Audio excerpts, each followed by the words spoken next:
What if the story of humanity's creation wasn't written by poets or prophets, but by witnesses? What if the oldest words ever pressed into clay were not mythology at all, but memory? In the deserts of ancient Mesopotamia, beneath layers of sand that have swallowed empires whole, thousands of clay tablets sleep in the dark. Each one carries marks made by hands that turned to dust 5,000 years ago. Wedge-shaped impressions, precise and deliberate, preserving something the world was never supposed to forget. The Sumerians did not write fairy tales. They wrote records, lists, astronomical observations, and genealogies that stretch backward into a time before history itself. And buried within those records is a narrative so strange, so specific, so unsettling in its detail, that scholars have spent a century trying to dismiss it as myth. But what if it isn't? What if those clay fragments hold the actual origin of our species, recorded not in metaphor but in fact? Before we journey too deep into the ruins, take a moment to subscribe if this kind of history calls to you, the kind that rests between archaeology and wonder. And if you're still listening, leave a comment telling me where you are and what hour you're keeping. I like to imagine these words drifting across continents, carried softly into sleep, uniting us across time zones in a shared act of remembering. The story begins not with gods or legends, but with clay. In the late 19th and early 20th centuries, archaeologists working in southern Iraq unearthed tens of thousands of cuneiform tablets from the ruins of Sumerian cities like Ur, Uruk, Eridu, and Nippur. They expected primitive beginnings, the hesitant scratches of a people learning to write, fumbling toward expression. What they found instead shattered every assumption. The earlier Sumerian texts were not simple. They were sophisticated, grammatically complete, and filled with knowledge that had no business existing so early in human civilization. Star charts, mathematical formulas, medical procedures, legal codes, and strangest of all, detailed accounts of creation, not vague and poetic like the myths we know, but systematic, genealogical, almost clinical in their precision. The Sumerians wrote that humanity was created by beings called the Anunnaki, gods who came from the heavens, who walked among men, who manipulated flesh and clay to forge a new kind of worker. They described these events not as distant allegories, but as history, complete with names, locations, timelines, and motivations. They recorded conflicts between these gods, debates over humanity's fate, and a great flood sent to erase what had been made. And they did so with the same matter-of-fact tone used to document grain shipments and temple inventories. To them, this was not sacred poetry. It was record-keeping. For most of the 20th century, academia treated these texts as mythology, colourful stories born from imagination and religious fervour. But as our understanding of genetics, ancient cataclysms, and lost civilizations has deepened, a question has begun to rise from the clay itself. What if the Sumerians were not inventing stories to explain the world? What if they were documenting something that actually happened? What if their creation narrative, so precise in its details, so strange in its implications, was never meant to be symbolic at all? Tonight, we will walk through that possibility. We will examine the cuneiform tablets that describe the Anunnaki, their reasons for coming to Earth, and their decision to create humanity through what the texts describe as a mixture of divine essence and earthly clay. We will explore the flood narratives, the rebellion of early humans, and the artifacts that refuse to fit comfortably into our established timeline. And we will ask the question that archaeology whispers but rarely speaks aloud. What if the Sumerians recorded the true origin of humanity? The clay remembers. The question is whether we are ready to listen. In the land between two rivers, where the Tigris and Euphrates carved their way through the desert toward the Persian Gulf, something impossible happened. Around 4,500 BCE, in a region that had been home to scattered Neolithic farming villages, a civilization appeared. not gradually, not through the slow accumulation of centuries, but suddenly, as though someone had flipped a switch in the darkness and light flooded in all at once. The Sumerians emerged with cities already planned, streets laid out in grids, buildings constructed from fired brick according to precise architectural principles. They had writing, not primitive pictographs, but a sophisticated script capable of recording complex grammar, abstract concepts, and technical specifications. They had mathematics, base 60 counting systems that we still use today when we measure time in 60-second minutes and 60-minute hours. They had astronomy, star catalogues, planetary observations, and celestial predictions. They had law codes, bureaucratic systems, schools for scribes, and temples that doubled as administrative centres, coordinating agriculture, trade, and ritual across vast territories. And all of this appeared within a few centuries. A blink in archaeological time, no apprenticeship, no learning curve, just civilization, fully formed as though it had been assembled somewhere else and transplanted whole into the Mesopotamian plain. Mainstream archaeology calls this the Uruk period, named after the greatest of the early Sumerian cities, Uruk, whose walls were said to have been built by Gilgamesh himself, a city that at its height housed perhaps 80,000 people, making it the largest urban centre on Earth. Its ziggurat rose in stepped tiers toward the heavens, a mountain built by human hands, a dwelling place for the gods. Surrounding it were residential districts, workshop quarters, administrative buildings, granaries, and canals that channeled water from the Euphrates to irrigate fields that stretched to the horizon. But Uruk was not alone. Rose to the south, its royal tombs filled with treasures of gold and lapis lazuli, evidence of trade networks that reached as far as the Indus Valley and Afghanistan. Eridu, the oldest of the cities according to Sumerian tradition, sat near the marshes where the rivers met the sea. The Sumerians believed Eridu was the first city ever built, the place where kingship descended from heaven, where Enki, the god of wisdom and fresh water, made his home in the Abzu, the subterranean ocean beneath the world. Each city was a marvel of engineering. Streets were paved, drainage systems carried away waste, homes had indoor plumbing. Temples were aligned to celestial events, their foundations laid according to geometric principles that wouldn't be formalized in the West until Euclid. And connecting them all were canals, artificial rivers that transformed the floodplain into the most productive agricultural land in the ancient world. How do you explain this? How does a civilization with no precedent, no visible ancestors, build cities that rival anything Europe would achieve for another 4,000 years? The conventional explanation is that we simply haven't found the earlier stages yet, that the developmental phase must have occurred, perhaps in regions now underwater or buried beneath meters of alluvial silt, that the Sumerians must have spent centuries experimenting, failing, refining, even if we have no evidence of it, that the sudden appearance of complexity is an illusion created by gaps in the archaeological record. But the gaps keep widening. Decades of excavation across southern Iraq have produced thousands of tablets, cylinder seals, architectural remains, and everyday objects, and what they show is not gradual evolution, but discontinuity. The Sumerians appear not as the culmination of a long process, but as though they walked out of nowhere carrying their civilization with them. The discovery of this lost world began in the 19th century, when European archaeologists and adventurers began digging into the mounds of southern Mesopotamia. What they found buried beneath the sand were cities, palaces, temples, and tablets.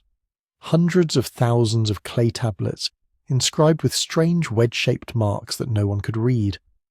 The script was called cuneiform from the Latin word for wedge, and it covered everything from royal proclamations to shopping lists, from hymns to gods to mathematical exercises copied by students. For years it was gibberish. Scholars knew it was writing, but they had no key, no Rosetta Stone to crack the code. The breakthrough came slowly, painstakingly. First, They deciphered Old Persian cuneiform from the Achaemenid Empire. Then they used that knowledge to work backward into Akkadian, the Semitic language that dominated Mesopotamia after the Sumerians. And finally, beneath the Akkadian, they found something older. Sumerian, a language that predated everything else in the region, a tongue that had no relatives, no connections, a linguistic fossil from the very dawn of recorded history. And as the tablets were translated, a picture emerged, not just of kings and conquests, but of origins, of how the world began, of where the Sumerians came from, of who taught them to build cities and write laws and chart the stars. The text spoke of a time before civilization, when humanity lived like animals, grazing in the fields, drinking from rivers, ignorant and unorganized. And then the gods came, the Anunnaki, whose name means those who from heaven to earth came. They descended to the land between the rivers and began the great work. They built the first cities. They established the first temples. They taught humanity the arts of civilization, agriculture, metallurgy, writing, law, medicine, astronomy. Knowledge that had not been earned through experience, but given, transferred, downloaded like files into the minds of a primitive species. The earliest kings were not quite human, or perhaps they were, but they lived impossibly long lives, ruling for thousands of years according to the Sumerian king list, a document that catalogues every ruler from the moment kingship descended from heaven until the tablet's own present day. The list begins with a remarkable statement. After the kingship descended from heaven, the kingship was in Eridu, not invented, not seized, not earned. It descended from above, and then it lists the kings before the flood. Alulim, who ruled for 28,800 years, Alulgar, who ruled for 36,000 years, Enmenluana, who ruled for 43,200 years. 8 kings in total, ruling for a combined span of 241,200 years.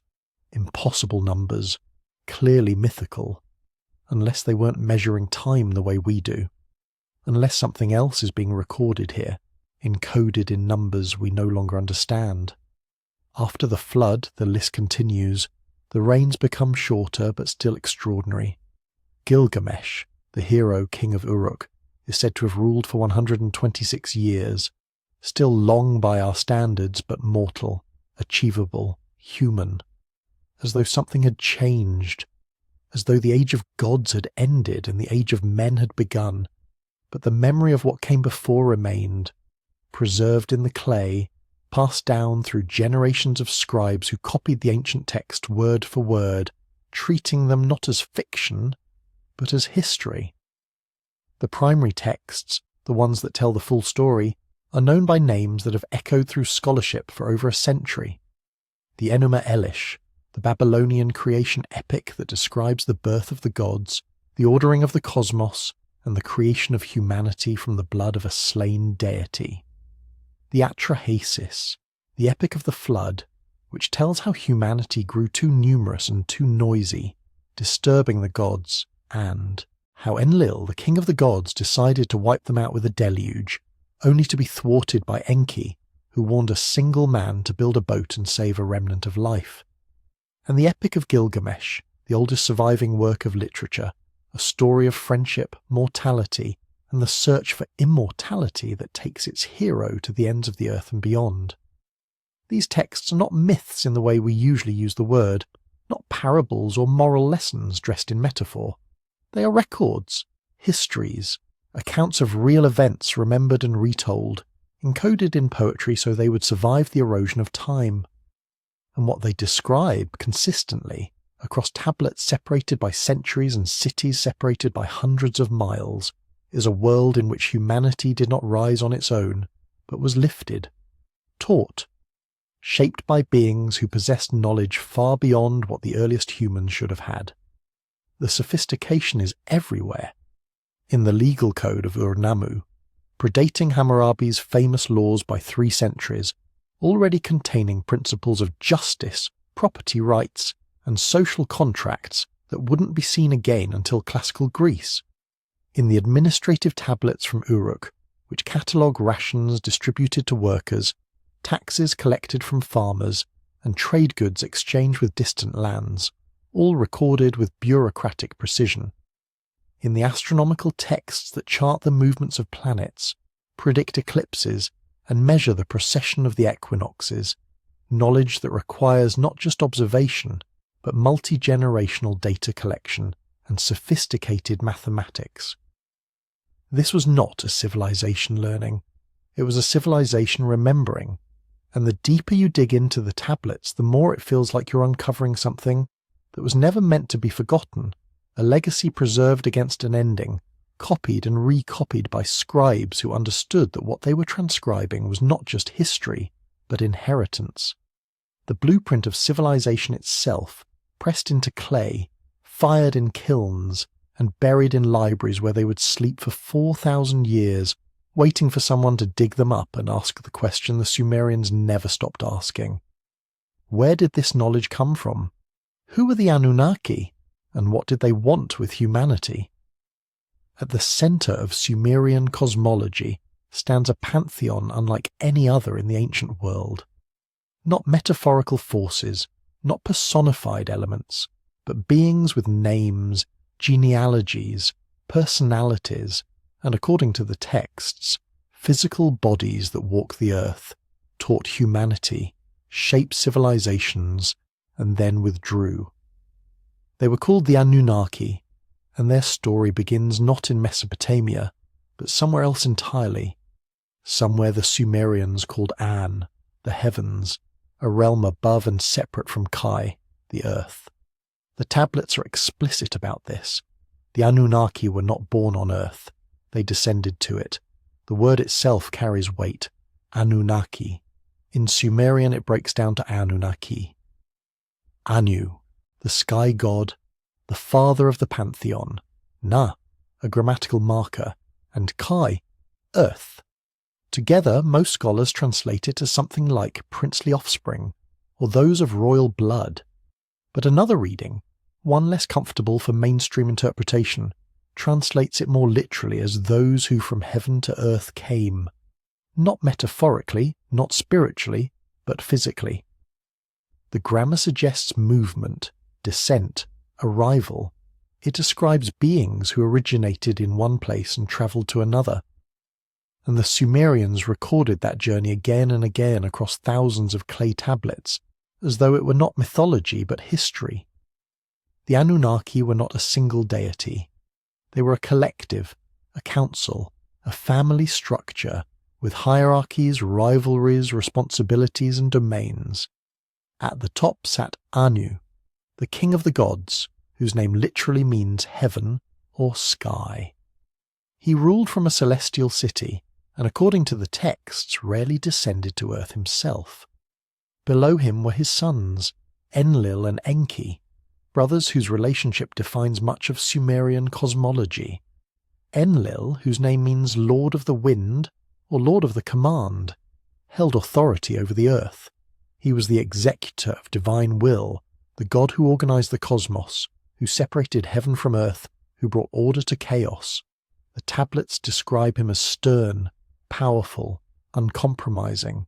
He enforced the decrees. He maintained the boundaries. And when humanity grew too loud, too numerous, too rebellious, it was Enlil who decided they must be wiped out. Enki, by contrast, was the god of wisdom, water, and creation. His name means Lord of the Earth, or Lord of the Foundation, and his domain was the Abzu, the freshwater abyss beneath the world. But Enki was more than a water god. He was the craftsman, the engineer, the one who understood how things worked. The tablets credit him with teaching humanity the arts of civilization, agriculture, writing, mathematics, medicine.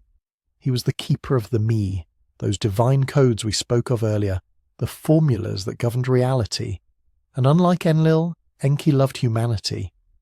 When the flood was decreed, it was Enki who defied the council and warned the man Ziusudra, instructing him to build a boat and preserve the seed of all living things.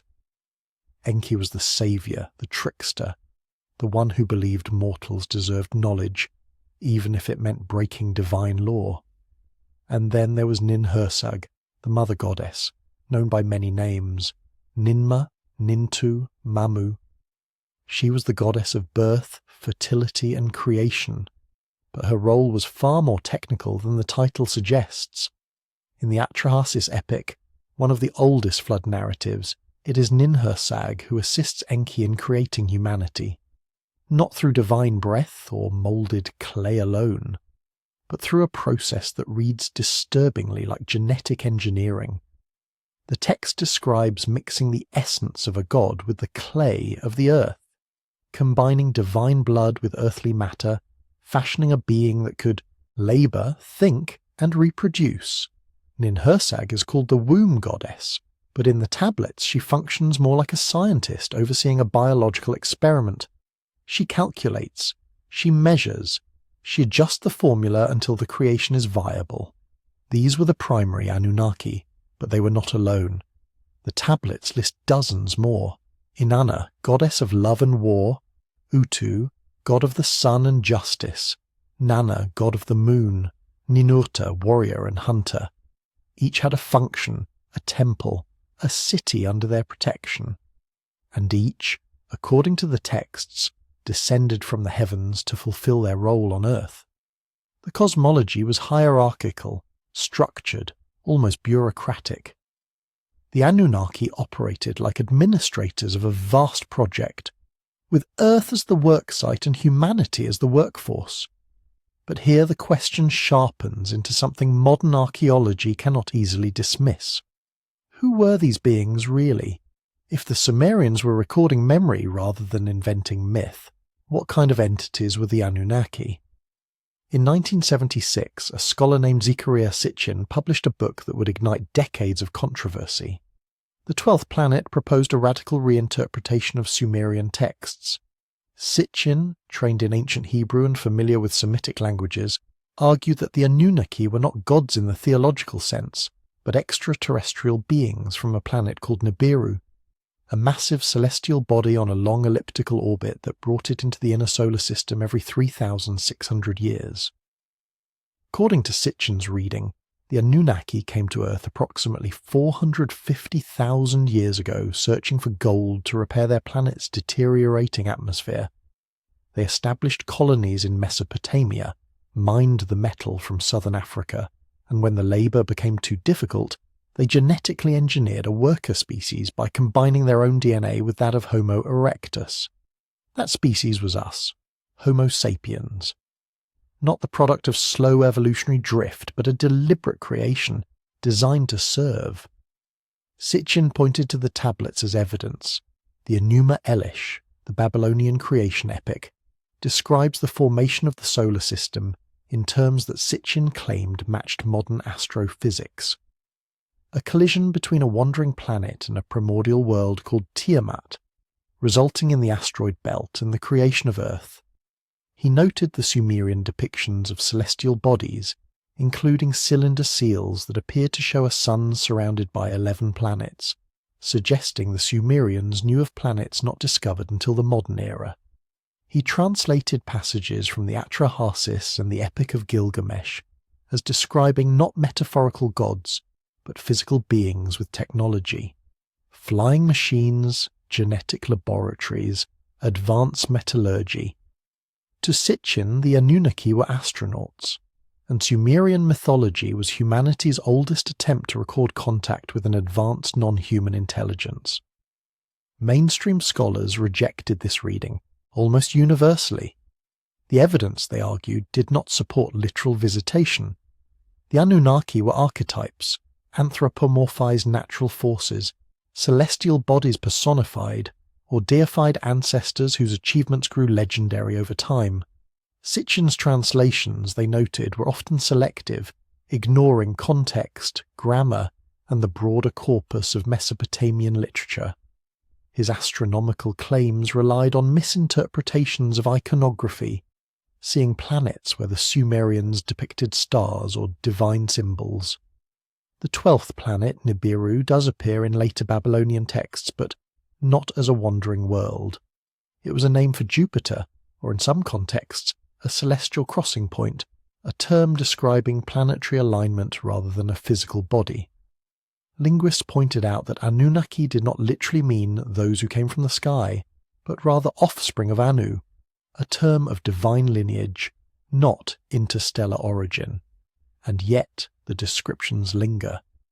The Anunnaki were said to be radiant, winged, descending in flame, moving between heaven and earth in vessels the Sumerians could not name but tried desperately to depict. Cylindrical objects, fiery chariots, skyboats that gleamed like lapis lazuli and bronze, cylinder seals from Uruk, show-winged figures standing beside what appear to be celestial diagrams, planetary orbits, stellar alignments, geometric patterns that resemble nothing in the natural world but everything in the realm of advanced astronomy. One seal in particular, catalogued as VR 243 and housed in the Vorderasiatisches Museum in Berlin, has become a focal point of debate. It depicts a large central sphere surrounded by 11 smaller spheres. Sitchin identified this as a map of the solar system, complete with all the planets known to modern science, including Uranus and Neptune, not discovered until the 18th and 19th centuries. Skeptics counter that the central orb is a star, not the sun, and the surrounding spheres could represent anything. Gods, constellations, symbolic arrangements with no astronomical meaning. But the precision remains troubling. If the Sumerians were simply guessing, why does their iconography so often mirror discoveries made only with telescopes and space probes? And these same descriptions, beings of light descending from the sky, teaching forbidden knowledge, appear across cultures separated by oceans and millennia. The Watchers of Hebrew tradition, fallen angels who descended to Mount Hermon and taught humanity metallurgy, astronomy and cosmetics. The Devas of Hindu texts, celestial beings who warred in flying machines called Vimanas, wielding weapons that burned cities and poisoned the earth. The Viracocha of the Andes, bearded figures who arrived after a great flood and taught agriculture and architecture. The feathered serpent of Mesoamerica, Quetzalcoatl or Kukulkan, who brought writing, astronomy and law, then departed with a promise to return from the stars. How could such consistency emerge independently? Perhaps because they weren't independent.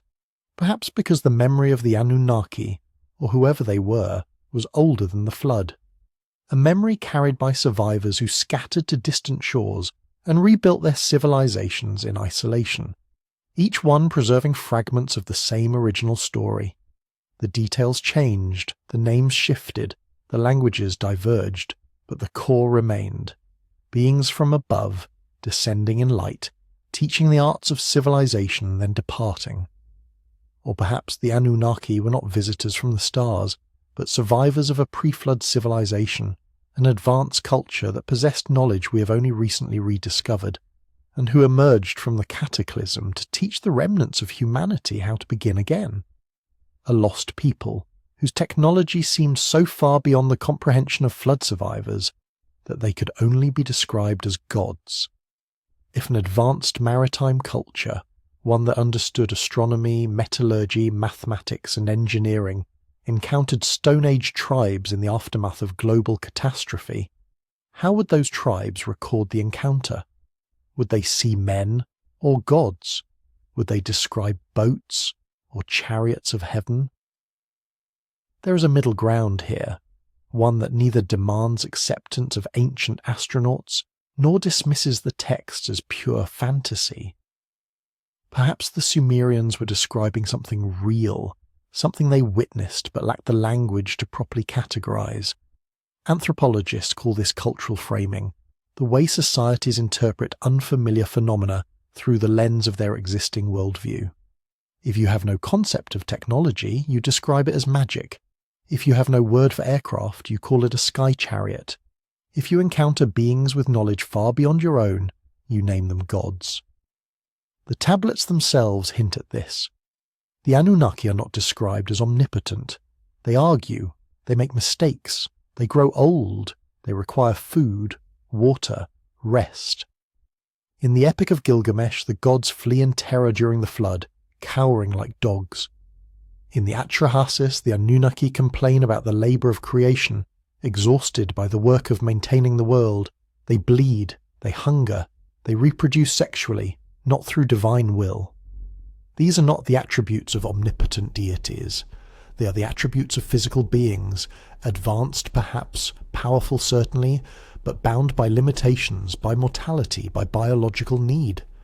And their technology, as described in the texts, mirrors not Bronze Age understanding, but something far ahead.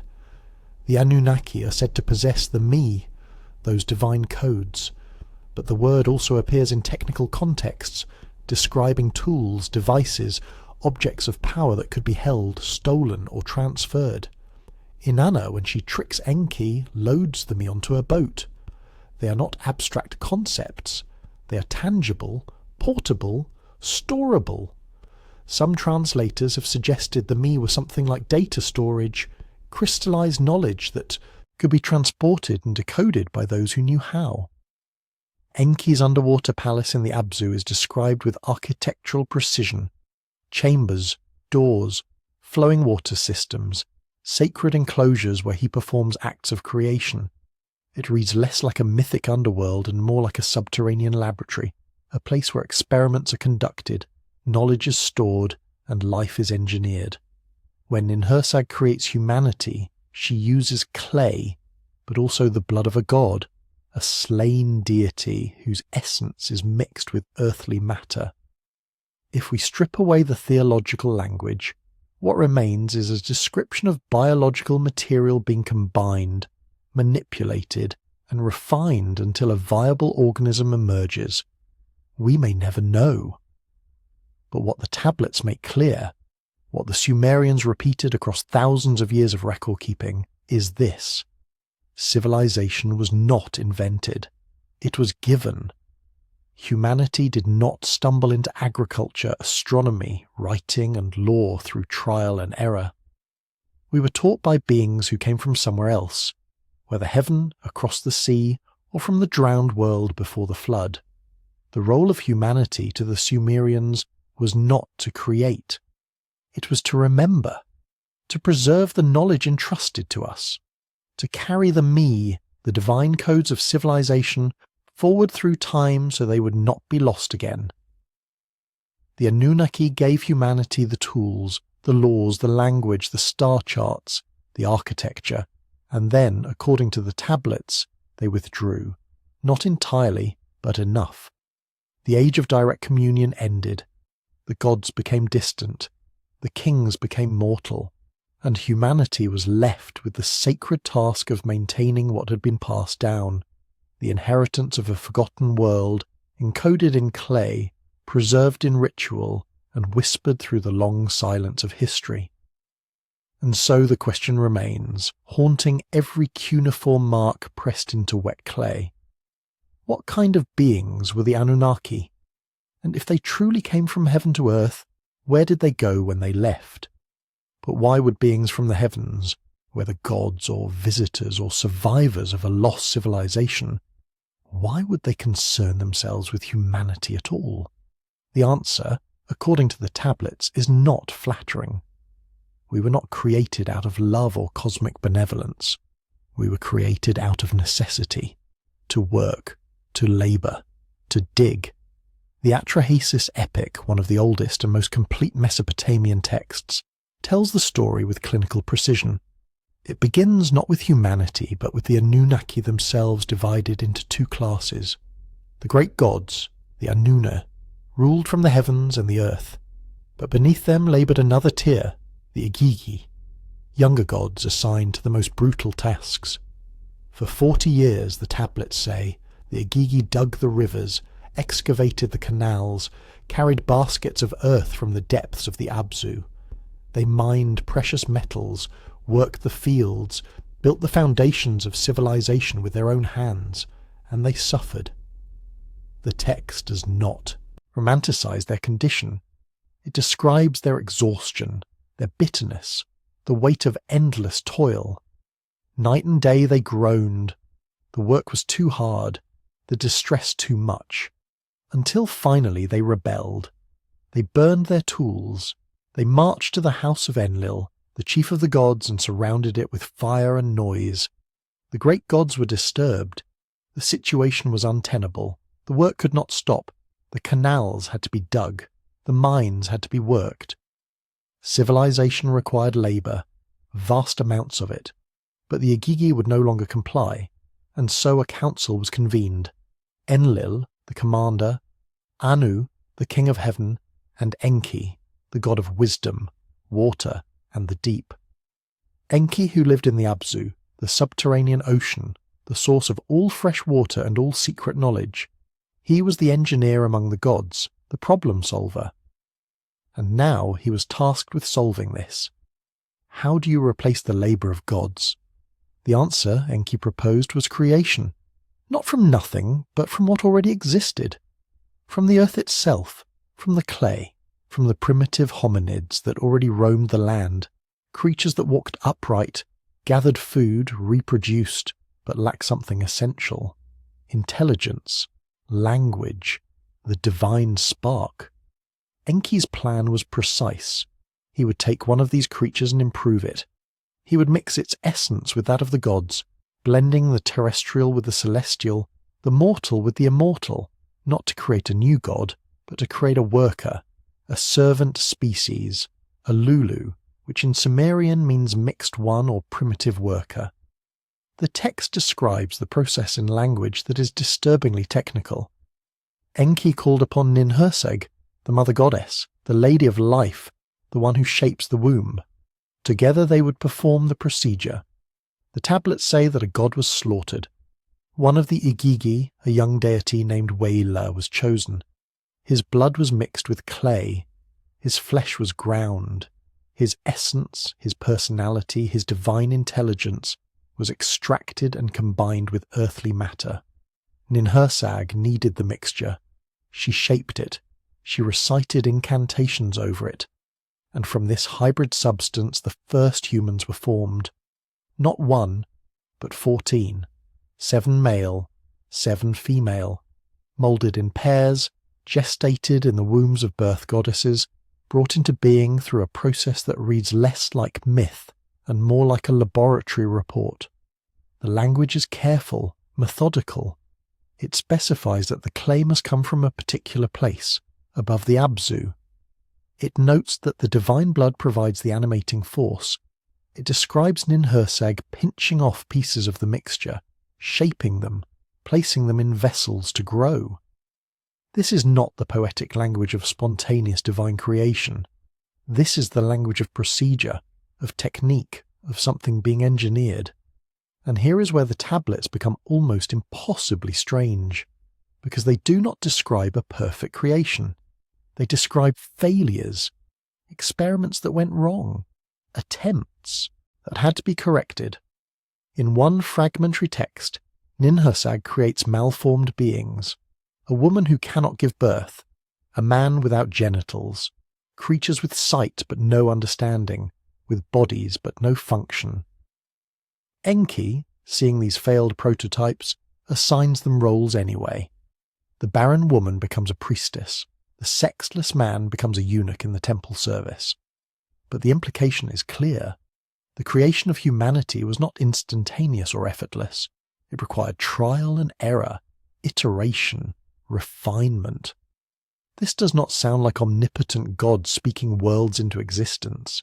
It sounds like scientists working within limitations, testing variables, adjusting formulas, solving biological problems. And once the process was perfected, once the Lulu were successfully created, they were put to work. They dug the canals, they worked the fields, they carried the baskets the Igigi had abandoned. The tablets say the gods were pleased, the labour was divided, the work continued, and humanity multiplied, spreading across the land generation after generation, fulfilling the purpose for which they had been made, to serve, to labour, to remember what they were told, and forget what they were not meant to know. But the Sumerians were not alone in telling this story. The theme of humanity as a created servant, a hybrid being shaped by higher powers for a specific function, appears across ancient traditions with eerie consistency. In Egypt, the god Khnum fashions humans on a potter's wheel, shaping them from clay, breathing life into their nostrils. The process is careful, deliberate, artisanal. In Hindu tradition, Brahma creates the first humans from different parts of his own body, each caste emerging from a different divine substance. The Rigveda describes Purusha, the cosmic being, whose sacrifice and dismemberment gives rise to all life. Humanity is not independent. It is derived, constructed from divine material. The Hopi people of North America tell of Spider-Woman, who mixes earth with saliva to create the first people. The mixture must be precise, the proportions exact, and the result is beings who walk, talk, and think, but who must always remember their origin, their debt to the Creator. In the Popol Vuh of the Maya, the gods attempt to create humans multiple times. First from mud, but the figures dissolve, then from wood, but they lack souls. Only on the third attempt, using maize, sacred corn mixed with divine substance, do they succeed. The pattern repeats. Creation is not effortless. It requires materials, it requires mixture, it requires experimentation, and in nearly every tradition there is a reason for the creation. Humanity is not made for its own sake. The Egyptian gods need worshippers to sustain them through offerings. The Hindu gods need beings to maintain cosmic order, to perform the rituals that keep reality intact. The Sumerian gods need workers. In every case, humanity serves a function. We are not the pinnacle of creation. We are its workforce. And then there is the biblical account. Genesis chapter 1 verse 26. Then God said, "Let us make man in our image, after our likeness. Let us." The plural is unmistakable. Theologians have debated it for millennia, calling it the royal we, or the plurality of majesty, or a reference to the Trinity. But in the original Hebrew, the word is Elohim, a plural noun often translated as God but literally meaning gods. And the phrase in our image, Betsalmenu, does not mean spiritual resemblance. Tsalam means physical form, likeness, statue. It is the same word used for idols carved in the shape of deities. The verse is saying that humanity was shaped to physically resemble the Elohim, not metaphorically, literally. And Genesis chapter 2 provides the method. The Lord God formed man from the dust of the ground, and breathed into his nostrils the breath of life. Dust, Adamah in Hebrew, the same root as Adam. Clay, earth, the physical substrate, and then the divine breath, neshama, the animating essence. Two components, terrestrial matter and celestial spirit, exactly as the Sumerian texts describe. Some scholars have noted that Genesis may be a later monotheistic retelling of the older Mesopotamian accounts. The Hebrews were exiled to Babylon in the 6th century BCE. They lived among the descendants of the Sumerians. They saw the ziggurats. They heard the myths.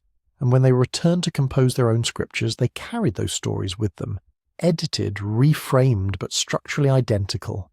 Humanity shaped from clay, mixed with divine essence, created to serve. The details are too specific to be coincidence. But if we entertain, even hypothetically, the possibility that these texts preserve something factual, something remembered rather than imagined, then the implications are staggering. What would it mean for humanity to be a hybrid species? Not metaphorically, but biologically. Part terrestrial hominid, the clay, the base creature that already existed on Earth. And part Anunnaki, the divine essence, the genetic material, the intelligence that was introduced. In the language of modern science, this would be genetic engineering, the deliberate modification of an existing species to produce desired traits. The tablets describe mixing. They describe selecting specific materials. They describe iterations and failures before success. They describe gestation in controlled environments. If this were a technical manual written today, we would call it a cloning protocol. a guide to creating transgenic organisms, beings that combine DNA from two different sources. And here is the unsettling part. Modern genetics has discovered something that does not fit the standard evolutionary model. Humanity's rapid cognitive leap. Homo sapiens emerges in the fossil record around 300,000 years ago. But for most of that time, we behaved like other hominids. We used simple tools. We lived in small groups. We left little behind. Then, around 50,000 to 70,000 years ago, something changed. Suddenly, explosively, we began creating art, building complex tools, developing language, burying our dead with ritual, navigating by the stars, sailing across oceans. The change was so rapid, so dramatic, that paleoanthropologists call it the Great Leap Forward or the Upper Paleolithic Revolution. But there is no clear biological trigger, no sudden mutation in the fossil record. Homo sapiens' brain size had already plateaued. Our anatomy was essentially modern. So what changed? Some researchers point to the FOXP2 gene, associated with language and fine motor control. Mutations in this gene appear to coincide with the rise of complex speech. But the gene itself is ancient, shared with Neanderthals and other hominids. The difference is subtle, specific, as though something was activated rather than evolved, as though a switch was flipped. The Sumerian texts say that humanity was given the me, the divine codes, not gradually, not through natural processes, but deliberately, through intervention. Could the me be more than metaphor? Could they represent actual biological information? Genetic instructions encoded and introduced? It sounds absurd until you remember that DNA is literally a code.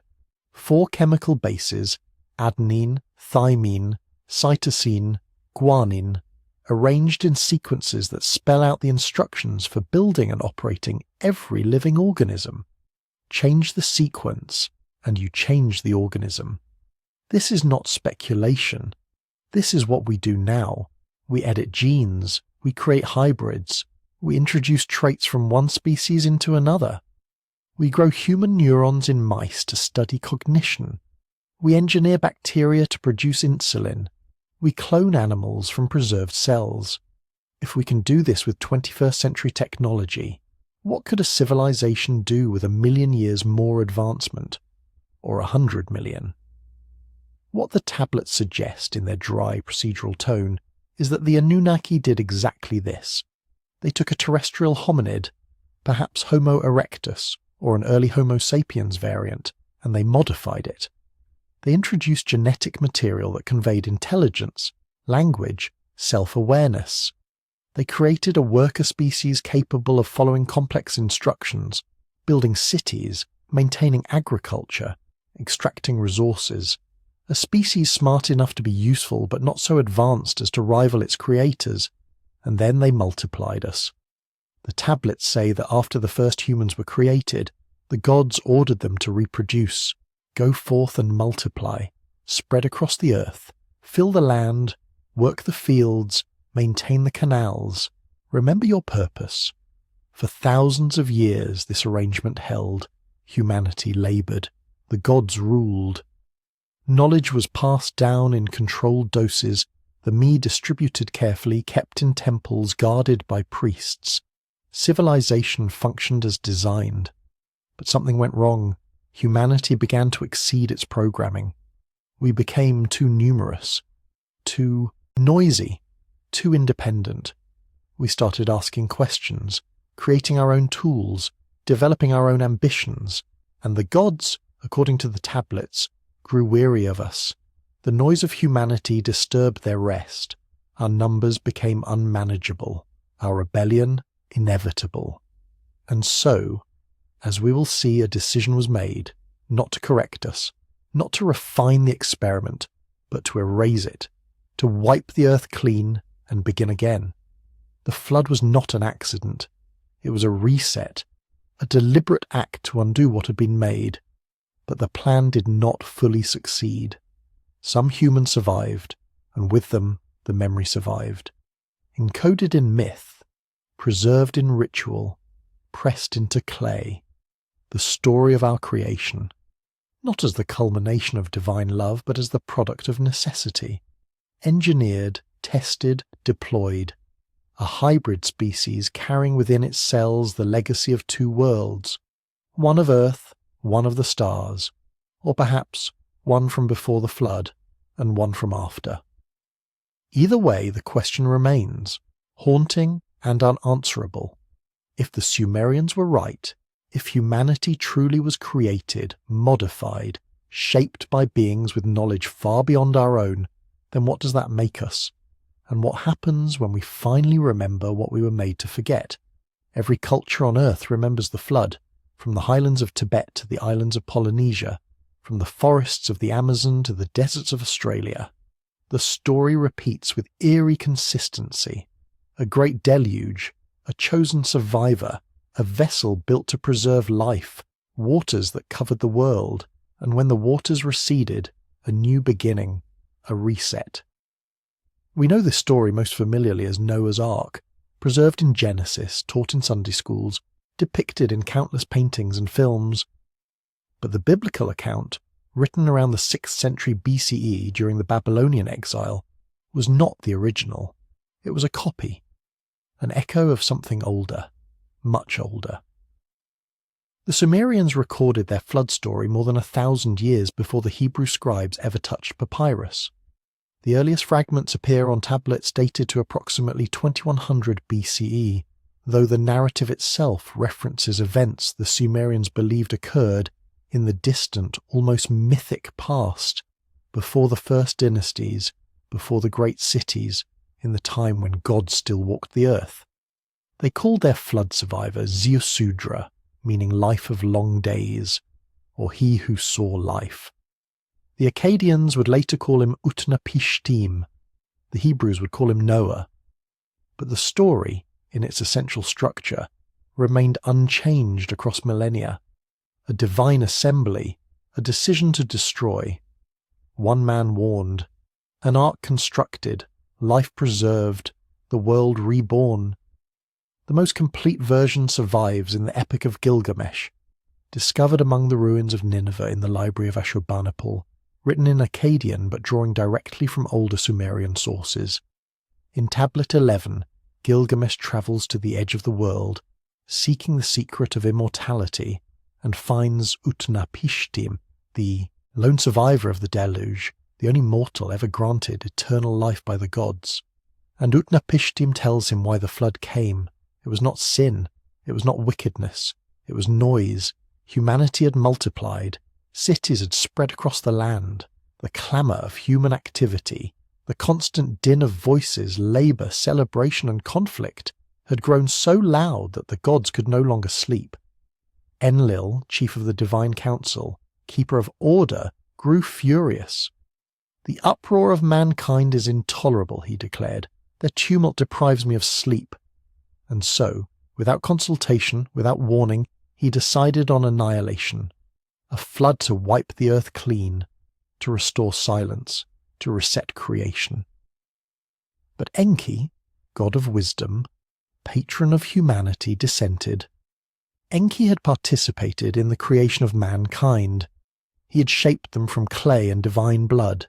He had taught them agriculture, writing, and law. To him, humanity was not a nuisance. They were his children, his legacy, and he would not allow them to perish for the crime of being alive. Unable to openly defy the council's decision, Enki resorted to subtlety. He came to Ziusudra not directly, but through a dream, speaking through the walls of a reed hut where the king slept. "Tear down your house," the voice whispered. "Build a boat. Abandon possessions and seek life. Despise property and save living things. Bring seed of all life into the vessel." The dimensions were specified precisely, the materials listed, the timeline given, 7 days to build, 7 days before the flood. Ziusudra obeyed. He constructed an enormous vessel sealed with bitumen, divided into compartments stocked with provisions, animals, and craftsmen. Those who carried the knowledge of civilization, the me, the sacred codes that could not be allowed to vanish. His family and chosen others boarded. The door was sealed, and the heavens opened. The description in the tablets is visceral, terrifying. For 6 days and 6 nights the wind blew, the flood and tempest overwhelmed the land. When the 7th day arrived, the storm ceased, the sea grew calm, the flood abated. When Ziusudra opened the hatch he saw nothing, no mountains, no cities, only water, stretching endlessly in every direction, and floating upon it, corpses. All mankind had returned to clay. Eventually the waters receded. The ark came to rest on a mountain. Ziusudra released birds to test for dry land, a raven that didn't return, a dove that came back, and finally another dove that did not return, signalling that the earth was habitable again. He disembarked, built an altar, offered sacrifice, and Enlil, surveying the aftermath, realized what Enki had done.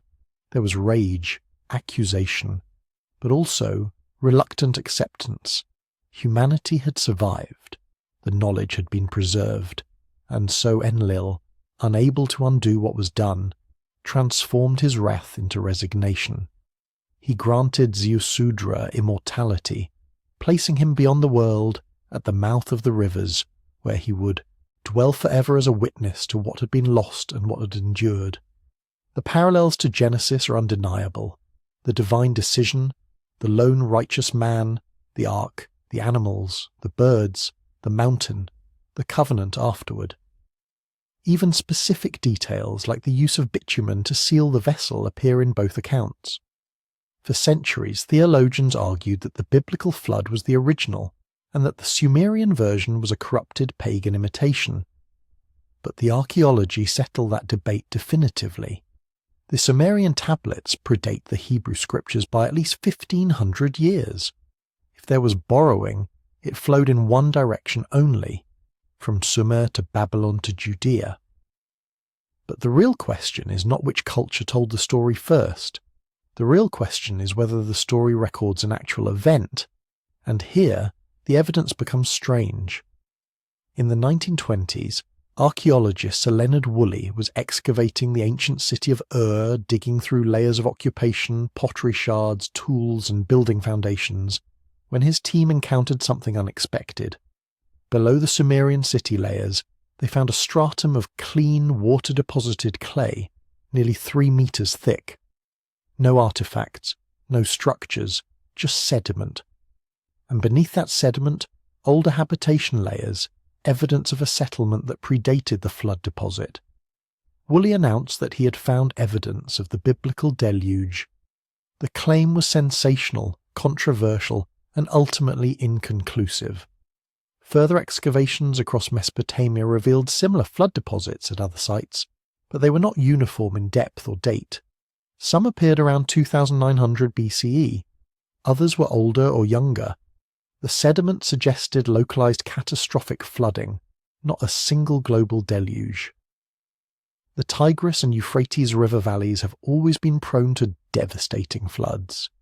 In a flat, low-lying landscape, a major flood event could indeed seem apocalyptic, swallowing cities, erasing entire populations, leaving only those who had taken to boats or fled to higher ground.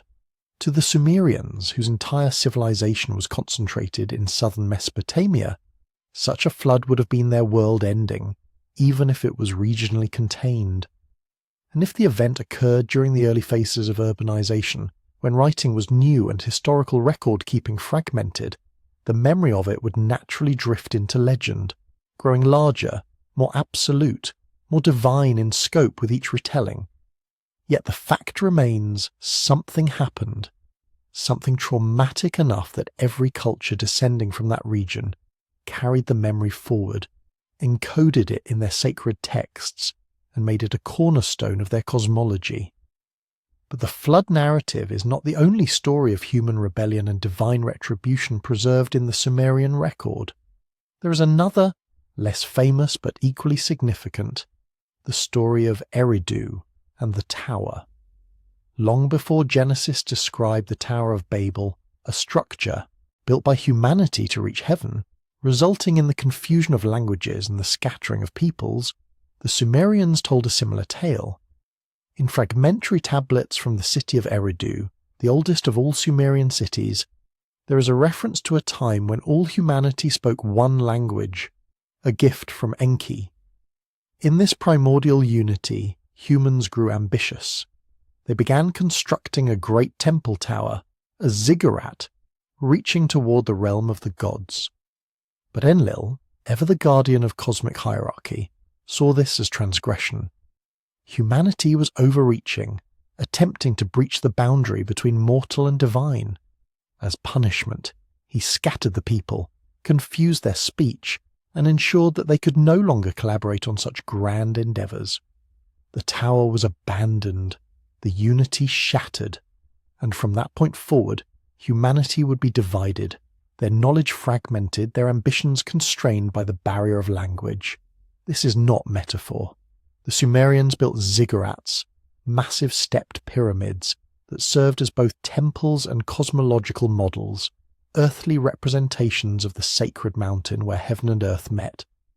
The largest and most famous, the Anunnaki in Babylon, stood over 90 meters tall. Its name means the foundation of heaven and earth. It was, quite literally, an attempt to bridge the two realms, and to cultures encountering it centuries after its construction, weathered and partially ruined, it must have seemed like the remnant of a failed divine project, a monument to hubris. But perhaps there is more to the story than hubris. Perhaps humanity's attempt to reach the heavens was not arrogance, but memory, an attempt to restore contact with the Anunnaki who had withdrawn, an effort to reclaim the direct communion that once existed, before the gods became distant, before the intermediaries were required, before kingship replaced divine presence, because the tablets describe something else, something that complicates the narrative of obedient humanity and stern gods. They describe rebellion, knowledge given in defiance, secrets shared against the will of the council. Enki in particular is repeatedly portrayed as the god who sides with humanity, who teaches what he should not teach, who breaks ranks to preserve what the other gods would destroy. He gave humans the me, the sacred codes. He warned Zeusudra of the flood. He taught humanity medicine, agriculture, and astronomy. According to some interpretations, he even gave them something more dangerous, self-awareness, the knowledge of good and evil, the understanding of mortality, and the desire to transcend it. In the myth of Adapa, Enki creates a human so wise, so knowledgeable, that he accidentally breaks the wing of the south wind while fishing. Summoned before Anu, the sky god, Adapa is offered the bread and water of immortality. But Enki, fearing a trap, warns Adapa not to eat or drink anything offered. Adapa obeys, and only afterward does he learn that the food was genuine, that he had been offered eternal life and refused it, doomed to mortality forever because he trusted Enki's warning. It is a strange, tragic story, and it suggests that even among the gods there was deception, conflicting agendas, and disagreement about how much humanity should know, how far they should rise, and whether mortality was a punishment or a safeguard. Other texts hint at Anunnaki, who broke ranks entirely, who descended to earth not as teachers but as defectors, choosing to live among humans, to take human partners, to share forbidden knowledge. In the Sumerian king list, there are references to offspring of gods and mortals, hybrid rulers who possessed extraordinary lifespans and abilities. Some reigned for thousands of years, others performed impossible feats. They were recorded not as myths, but as history, listed alongside later, clearly mortal kings, as though the distinction between divine and human had once been blurred, porous, real. And then gradually the gods withdrew. The age of direct contact ended. The Anunnaki ceased walking among humans. The temples remained, the rituals continued, but the presence faded. In its place, a new system emerged, kingship, a human intermediary blessed by the gods, granted divine authority, but fundamentally mortal. The king was no longer a god, he was a representative, a channel, a vessel through which the will of the Anunnaki could still be enacted on earth. The Sumerian king list explains it plainly. After the flood had swept over and the kingship had descended from heaven, the kingship was in Kish. Kingship descended. It was not invented, it was granted, a replacement for the direct rule that had existed before, a concession, a compromise. The gods would no longer govern directly, but neither would humanity be left entirely without guidance. The king would stand between. He would interpret divine will. He would enforce divine law. He would maintain the temples, perform the rituals, and preserve the me, the sacred knowledge. But with that system came distance, mystery, and eventually doubt. Because if the gods no longer appeared, if their voices no longer spoke directly, how could anyone be certain they were still listening? How could humanity know if the ritual still worked, if the offering still mattered, if the laws inscribed on tablets were truly divine, or merely the inventions of kings who claimed divine sanction? Perhaps that is the deepest tragedy recorded in the Sumerian texts, not the flood, not the destruction, but the silence that followed. The slow fading of the gods from vivid presence to abstract principle, from beings you could see, touch, and speak with, to distant concepts, theological ideas, names invoked but never answered. And yet the Sumerians continued. They preserved the stories, they maintained the temples, they copied and recopied the ancient tablets, even as the language died, even as empires rose and fell, even as the cities crumbled into dust, because they believed that forgetting was the true catastrophe, that if the memory of the Anunnaki, the flood, the rebellion, the knowledge ever vanished entirely, humanity would be lost, cut off from its origins, orphaned in time. So they wrote, and they remembered, and they passed the clay tablets forward through millennia, carrying within them the echo of a question that has never been answered. What happened? Who were the Anunnaki? Why did they leave? And could they return? But knowledge is not only preserved in stories. Sometimes it hides in formulas, in measurements, in artifacts that refuse to fit the timeline we've constructed for human progress. Buried among the hymns to Inanna, the prayers to Enlil, and the epic tales of flood and creation, archaeologists found something unexpected. Technical manuals, documents with no mythic preamble, no invocation of gods, just pure distilled knowledge, astronomical calculations of such precision that modern scientists had to double-check them with computer models before believing they were real. The Sumerians tracked Venus with perfect accuracy. They knew its synodic cycle, 584 days, the time it takes for Venus to return to the same position relative to Earth and the Sun. A measurement that requires multi-generational observation, sophisticated mathematics, and instruments capable of tracking planetary motion with remarkable consistency. The ancient Greeks would not accurately chart Venus for another 2 millennia. European astronomers wouldn't confirm the cycle until the Renaissance, armed with telescopes and centuries of accumulated data. Yet here it was, pressed into clay, precise and patient, as though the Sumerians had simply copied it from an older source. Other tablets record the orbits of Jupiter, Saturn and Mars. They track lunar phases, solar eclipses and the precession of the equinoxes, a wobble in Earth's axis that takes 25,920 years to complete a full cycle.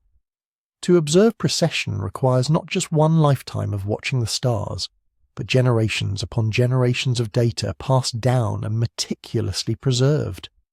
How could the first civilization already possess this knowledge unless they were not the first? But it is what the Sumerians knew about the outer planets that troubles scholars most deeply. Several tablets reference celestial bodies that should have been invisible to the naked eye, planets like Uranus and Neptune that wouldn't be discovered by modern astronomy until the 1700s and 1800s. they describe planetary bodies beyond Saturn, the furthest planet visible without telescopes, using terms that suggest not mythology, but observation. And then there is Cylinder Seal, VA 243, an artifact that has become the centre of a bitter scholarly debate.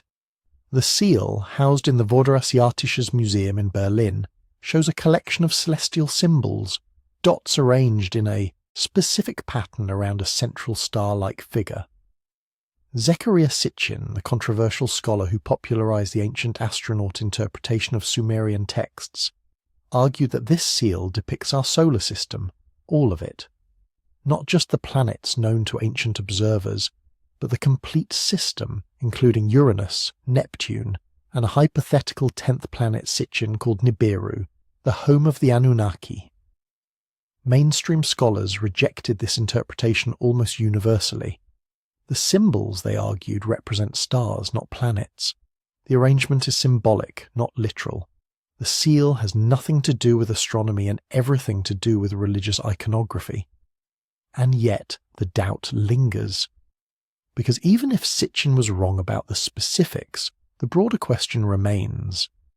How did the Sumerians possess astronomical knowledge that required technology they supposedly didn't have?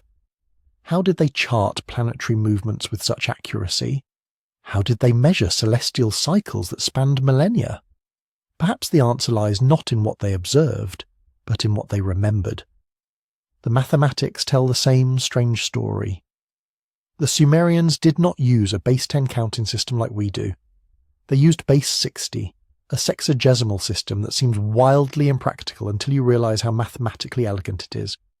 The number 60 is divisible by 1, 2, 3, 4, 5, 6, 10, 12, 15, 20, and 30. This makes it extraordinarily useful for calculations involving fractions, divisions, and geometric proportions. We still use it today: 60 seconds in a minute, 60 minutes in an hour, 360 degrees in a circle. These are not accidents. They are inheritances from Sumer, mathematical principles so useful that every civilization that followed adopted them without question. But why base 60? What logic leads a supposedly primitive culture to choose such a complex system as their foundation? It is not intuitive. It does not arise naturally from counting on fingers. It requires a level of abstract mathematical thinking that suggests either genius or inheritance. The tablets show they were using this system to solve complex problems, calculating compound interest, determining square roots, applying geometric progressions, concepts that wouldn't resurface in Western mathematics until medieval Arab scholars and Renaissance Europeans rediscovered them. One tablet, catalogued as Plimpton 322, contains Pythagorean triples, sets of three numbers that satisfy the equation E2 plus B2, C2. This was more than 1,000 years before Pythagoras was born. The tablet wasn't teaching the concept. It was applying it, using it as a tool for solving architectural problems, calculating land measurements, designing buildings with precise angles. The knowledge was already embedded, already assumed, as though whoever carved those numbers had inherited a system so refined they no longer needed to explain its origins. And it wasn't just abstract knowledge. The physical artifacts tell the same strange story. In the ruins of Ur and Eridu, excavators found bronze tools perfectly cast, alloyed with precise ratios of copper and tin, dated to periods that predate the so-called Bronze Age in the region. The transition from stone to bronze is supposed to represent centuries of incremental progress, slow refinement, trial and error. But the Sumerian bronze shows no such evolution. It appears suddenly, already optimized, as though the knowledge of metallurgy had been transplanted rather than developed. Then there are the artifacts that refuse to fit any timeline at all. The Baghdad Battery, discovered in 1936 near Qujut Rabu, just outside Baghdad. The artifact consists of a clay jar, a copper cylinder, and an iron rod. Components that, when filled with an acidic liquid like vinegar or wine, can generate a small electrical current. Dated to around 250 BCE, it sits awkwardly in the Parthian period, a time when no one is supposed to have understood electrochemistry. Some researchers suggest it was used for electroplating gold onto jewellery. Others argue it was a ritual object with no functional purpose. But the design is unmistakable. A primitive battery constructed 2,000 years before Alessandro Volta would invent the modern version in 1800. Could the Parthians have stumbled upon this by accident? Perhaps.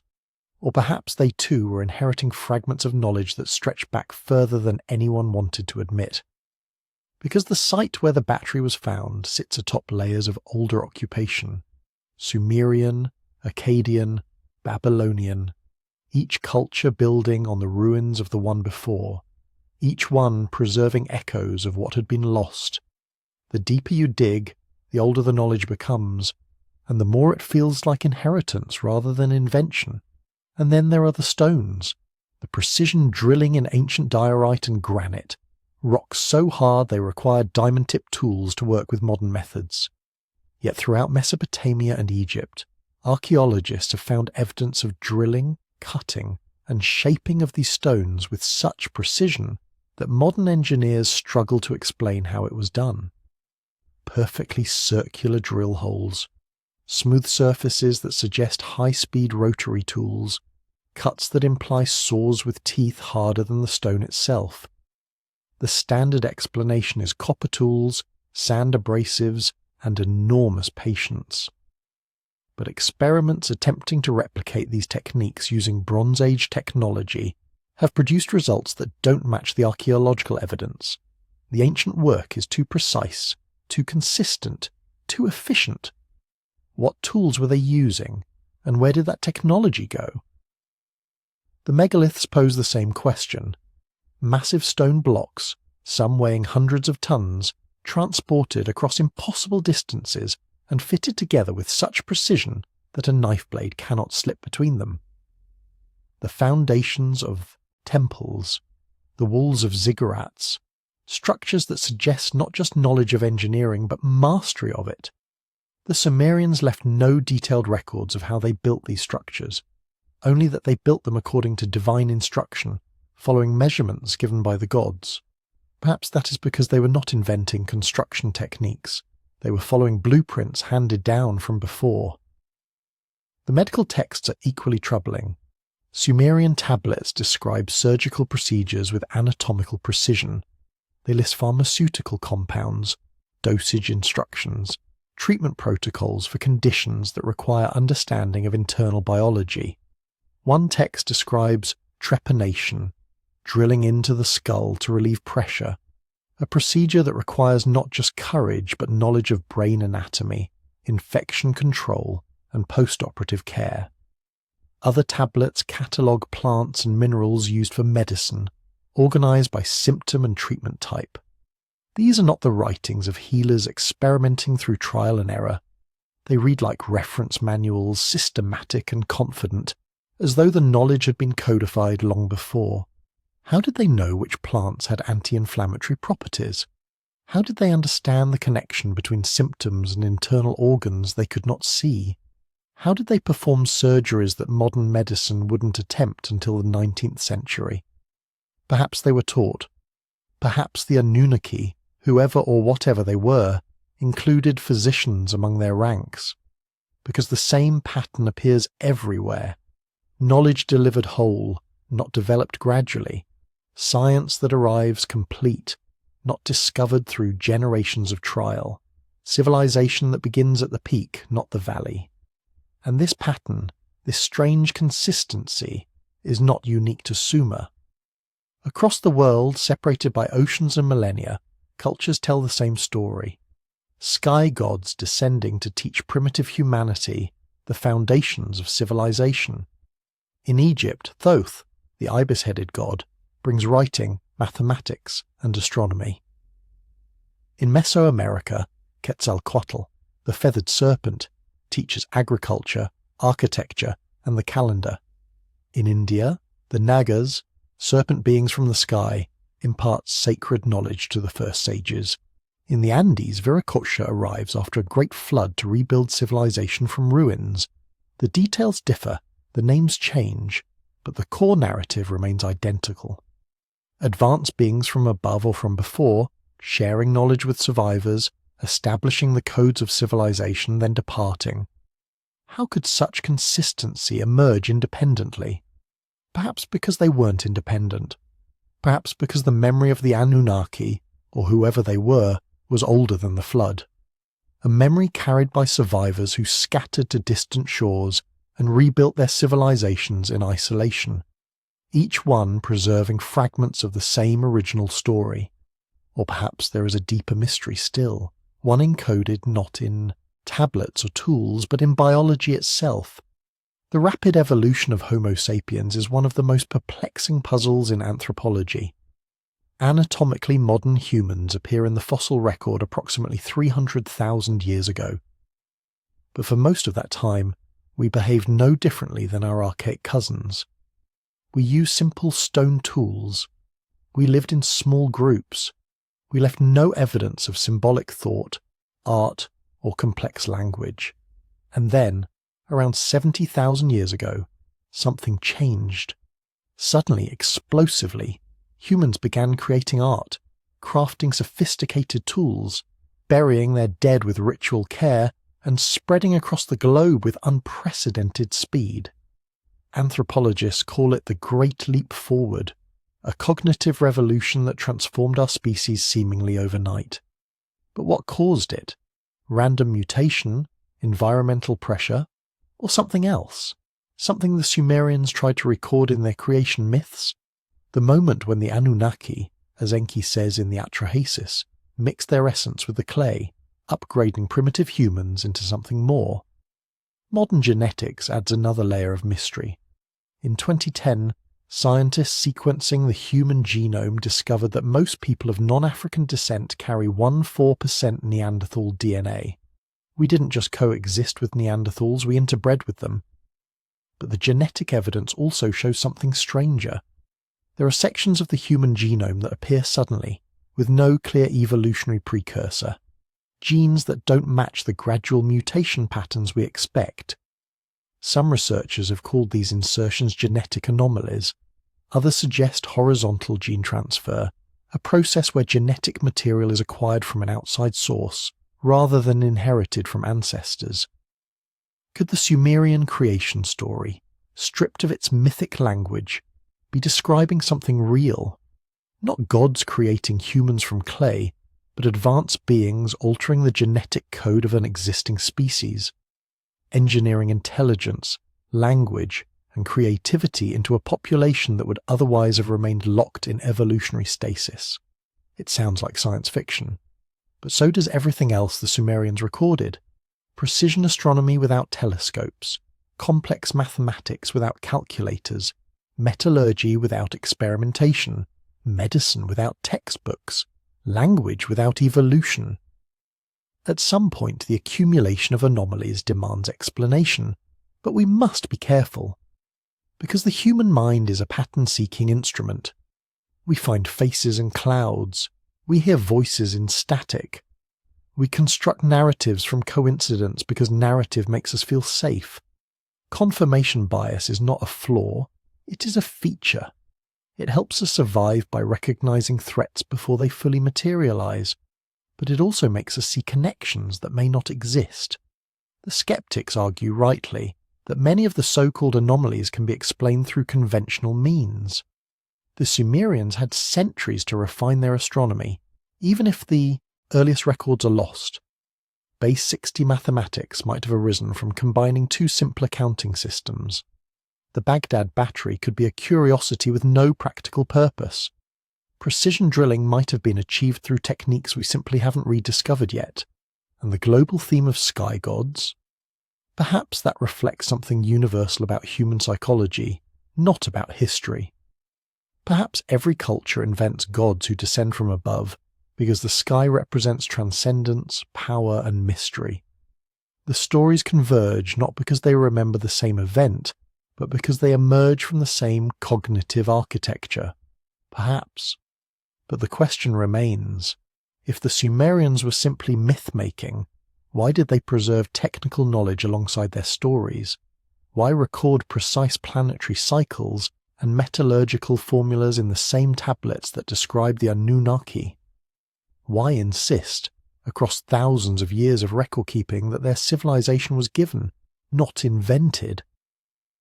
Perhaps because they were doing what all survivors do, trying to preserve the truth before it slipped into legend, trying to say, as clearly as Clay and Reed would allow, this is what we remember, this is what we were taught, this is what the flood did not take. And perhaps what we dismiss as myth is simply knowledge we are not yet ready to accept. If the Sumerian tablets are not mythology, if their accounts contain even a fragment of historical truth, then everything we think we know about human origins collapses. Not gradually, not through gentle revision, but completely. The entire framework of human development, the story we tell ourselves about who we are and where we came from, would have to be rewritten from the ground up. The standard narrative is linear, comfortable, reassuring. Homo sapiens emerged in Africa roughly 300,000 years ago. For most of that time, we were hunter-gatherers, following herds, collecting plants, living in small bands with minimal technology. Then, around 10,000 BCE, something shifted. The agricultural revolution. We learned to plant seeds, domesticate animals, settle in permanent villages. Population grew. Surplus food allowed specialization. Pottery, weaving, metalworking, writing. Slowly, incrementally, through trial and error, we built civilization. Mesopotamia, Egypt, the Indus Valley, China. Each one developing independently, each one proof that human ingenuity, given enough time, will always find its way toward complexity. But what if that story is incomplete? What if those first civilizations did not develop independently, but emerged from a common source? What if the agricultural revolution was not a discovery but a restoration? The re-implementation of a knowledge that had survived a global catastrophe? What if the Sumerians were not the first, but the first to rebuild? The implications are staggering. It would mean that advanced civilization is older than we thought. Far older. That somewhere, in the deep past, before the ice melted, before the seas rose, there existed a culture with knowledge we're only now beginning to rediscover. A culture that understood genetics well enough to manipulate it, astronomy well enough to chart the heavens, engineering well enough to build structures that still confound us, and writing sophisticated enough to record it all. And if the Sumerian account is accurate, it would mean that this knowledge was not developed through natural human evolution. It was given, transmitted, taught by beings the Sumerians called the Anunnaki, beings who came from somewhere else, whether the stars, the sea, or the ashes of a previous world. To accept this, even as a possibility, is to step outside the boundaries of acceptable academic discourse. Mainstream scholars do not reject these ideas because they are impossible.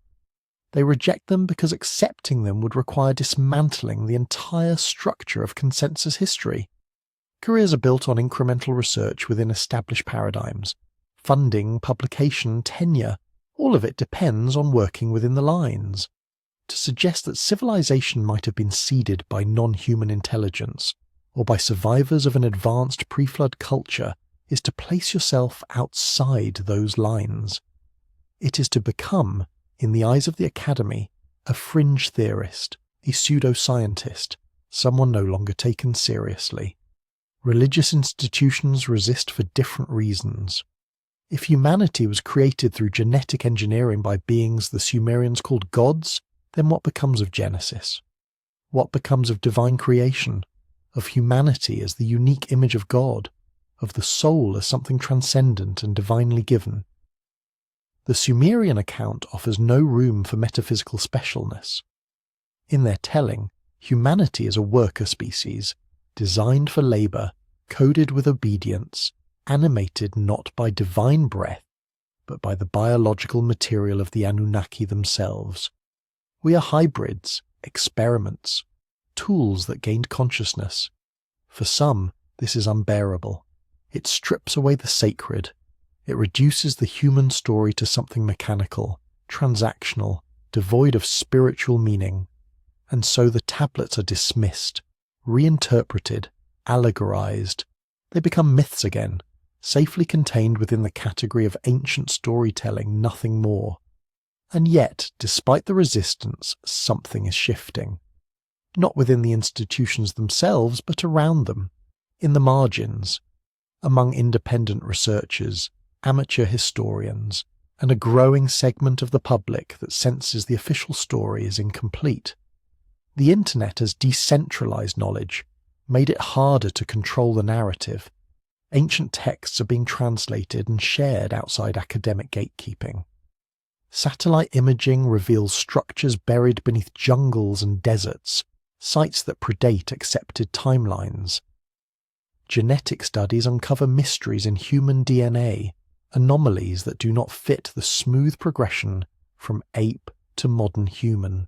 And, somewhere in the intersection of all this data, a new conversation is emerging. Archaeologists are beginning to collaborate with geneticists. Linguists are working alongside astronomers. Geologists are consulting with mythologists. The walls between disciplines, once rigid, are becoming porous, because the evidence does not fit neatly into any single field. The Sumerian tablets describe events that require knowledge of astronomy, genetics, geology, and engineering. To dismiss them as primitive mythology is to ignore the precision encoded within them. To accept them as literal history is to admit that something profound happened in our past, something we have not yet understood. Consider the astronomical knowledge. The Sumerians recorded planetary cycles with accuracy that should have been impossible without telescopes and centuries of observation.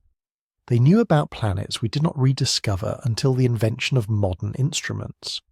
Uranus, not visible to the naked eye, appears in their cosmology. Neptune, invisible without technology, is hinted at in their star charts, and their descriptions of the solar system include a planet they called Nibiru, a world with an elongated orbit that passes through the inner solar system every 3,600 years. Mainstream astronomy dismisses this as myth. No such planet has been observed.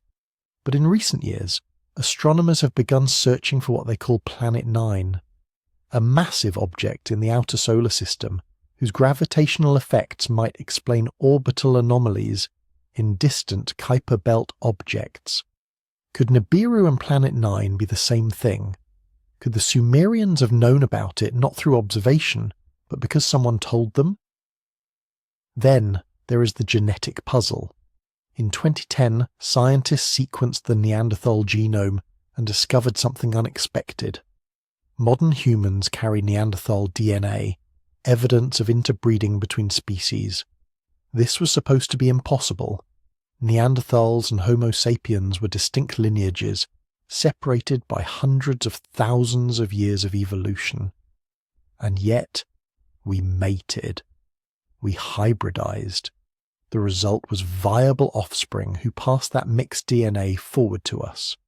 If this is possible, if species can interbreed and produce fertile hybrids, then the Sumerian account of genetic manipulation becomes less fantastical. If Neanderthals and humans could merge biologically, why not an earlier hominid and something else? Why not Homo erectus and the Anunnaki, or whoever they were? The mechanics are not impossible. The biology allows for it. And if advanced beings possessed even a fraction of the genetic knowledge we have today, they could have engineered such a hybrid deliberately, selecting traits, coding behaviors, creating a species suited for specific tasks. We are doing this now. CRISPR gene editing allows us to alter DNA with precision, inserting, deleting, and modifying genetic code in living organisms. We have created glow-in-the-dark mice, disease-resistant, crops and mosquitoes that cannot transmit malaria. Human trials are underway to cure genetic disorders by editing embryos. We stand on the edge of designing our own successors, of creating new forms of life that blend human and machine, biology and code. And as we do this, the Sumerian account becomes less alien. They described exactly this. Beings who possessed the knowledge to shape life, to encode purpose into flesh, to create workers in their image but subservient to their will. The philosophical implications are profound. If the Sumerian tablets are even partially accurate, then humanity is not the culmination of natural evolution. We are a designed species, created with intention, engineered for a purpose that may no longer be relevant. Our rebellion, recorded in their myths, was not metaphorical. It was historical. We broke free from the role we were designed to fulfill.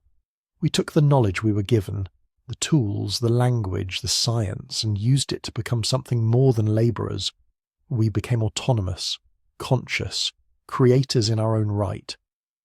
But the question remains, are we alone in having done this? Are we the only experiment that gained independence? Or are there others, elsewhere, other species designed by other creators, breaking free, asking the same questions we're asking now? This is where the Sumerian account intersects most powerfully with the modern age. We're exploring space, searching for signals, sending probes beyond the solar system. We are looking for evidence of extraterrestrial intelligence, hoping to make contact, to learn that we are not alone. And yet, if the Sumerians are right, we already know we are not alone. We have always known. The memories encoded in our oldest texts, in the stories we told before we had cities, before we had nations, when we still remembered what the sky people looked like and what they taught us. Perhaps that is why these ancient stories resonate so deeply with modern audiences. In an age of technological acceleration, genetic engineering, artificial intelligence, and space exploration, the Sumerian account feels less like mythology and more like prologue. We are becoming the Anunnaki. We are developing the power to seed life on other worlds, to genetically engineer new species, to encode knowledge into artificial minds. And as we do this, we begin to understand what it might mean to be the creators, to hold the responsibility of shaping consciousness, of determining what kind of beings inherit the future. The danger, of course, is in losing critical thinking in the rush to embrace alternative narratives. The internet is filled with speculation, much of it untethered from evidence, built on misinterpretation, confirmation bias, and the desire for a story more exciting than the slow grind of academic consensus. Ancient astronaut theories, lost supercivilizations, hidden technologies, all of it thrives in the absence of rigorous scrutiny. And so, the challenge is this: how do we remain open-minded without becoming gullible? How do we take the Sumerian tablets seriously without abandoning the scientific method? The answer lies in interdisciplinary rigor, in demanding evidence, but expanding the scope of what counts as evidence, in recognizing that the academic consensus is not infallible, that paradigms shift, that what was once dismissed as impossible often becomes accepted fact. Plate tectonics, meteorite impacts, the extinction of the dinosaurs, all of these were once fringe ideas, rejected by mainstream science before the evidence became undeniable. The Sumerian tablets are not proof, but they are data. They are records created by people who believed they were describing real events, real beings, real interventions in human history. And the physical evidence, the anomalies in our archaeological record, the sudden appearance of advanced knowledge, the architectural precision, the astronomical accuracy, the genetic mysteries, all of it suggests that something happened in our deep past that we do not yet understand. Perhaps the Anunnaki were extraterrestrials. Perhaps they were time travelers. Perhaps they were survivors of an advanced terrestrial civilization that predated the flood. Or perhaps they were something else entirely, something we do not yet have the language or the framework to comprehend. The Sumerians did their best to describe what they saw, using the only words and concepts they had: beings from heaven, gods who walked among men, teachers who brought knowledge from above. We do not have to accept their interpretation to take their accounts seriously. We only have to acknowledge that they were trying to record something real, something that shaped the course of human history. And if we can do that, if we can hold the tension between skepticism and openness, then perhaps we can begin to ask the right questions. Not whether the Anunnaki were real, but what actually happened in our past that gave rise to the memory of them. Not whether civilization was given to us, but how knowledge was transmitted across catastrophes, preserved through dark ages, recovered from ruins. Not whether we are alone, but what it means to be a species capable of asking that question, capable of reaching for the stars, capable of engineering life, capable of remembering, even if only in fragments, where we came from. The Sumerian tablets do not provide answers, but they remind us that the questions are older than we thought, that humanity has been wrestling with its origins, its purpose, its place in the cosmos, for as long as we have been able to write, and that the search for truth is not a modern invention, but an ancient inheritance, passed down through clay and stone and song, carried forward by every generation that refuses to forget. In the end, perhaps that is the true legacy of the Sumerians, not the answer to where we came from, but the reminder that the question matters, that knowledge is sacred, that memory is survival, and that civilization, however it began, endures only when we preserve what was given to us and pass it forward, unbroken, into the future. And so we return to where we began. Clay tablets pressed with wedge-shaped marks, waiting in darkness for thousands of years, carrying stories that refuse to be dismissed as mere mythology, yet resist confirmation as literal history. The Sumerians, rising from the floodwaters with knowledge too complete, language too precise, astronomy too advanced for a civilization supposedly taking its first steps. The Anunnaki, descending from heaven to create workers, mixing divine essence with earthly clay, engineering humanity for purposes we can only glimpse through fragments. The Deluge, remembered not as parable but as trauma, recorded with geographic specificity and emotional weight that suggests eyewitness testimony preserved across generations. The artifacts, the cylinder seals depicting celestial diagrams, the astronomical tablets calculating planetary cycles with modern precision, the bronze tools appearing fully optimized, the mathematical formulas embedded in hymns and architecture, all of it whispering the same unsettling possibility, that civilization was not invented but restored. We have walked through ruins and deciphered tablets. We have followed the threads of creation myths and traced the bloodlines of divine kings. We have examined the evidence that mainstream scholarship cannot easily explain and entertained interpretations that stretch the boundaries of acceptable history. And yet, the mystery remains. It does not resolve into certainty. It deepens. Were the Anunnaki literal beings from another world, travellers who crossed the void between stars to seed this planet with intelligence and labour? Were they survivors of a lost civilization, technologically advanced beyond our current understanding, emerging from pre-flood ruins to guide the remnants of humanity back toward knowledge? Or were they something else entirely? Archetypes shaped by human consciousness, metaphors for natural forces, collective memories of ancestors whose achievements grew so legendary that they could only be remembered as gods? Perhaps the answer is not singular. Perhaps the truth, if such a thing exists in matters this old, lies somewhere in the spaces between categories, in the recognition that mythology and history are not opposites, but layers, stories that preserve kernels of reality within symbolic language because direct description was impossible or forbidden. The Sumerians were not primitive, they were inheritors, and what they inherited, they preserved with obsessive care, knowing that knowledge once lost might take millennia to recover, if it could be recovered at all. What we do know, what the tablets make undeniable, is this. The Sumerians did not see themselves as the origin of civilization.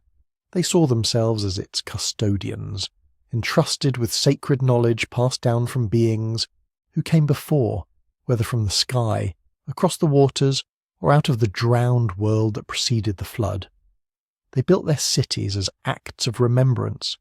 They recorded their laws as fragments of divine code.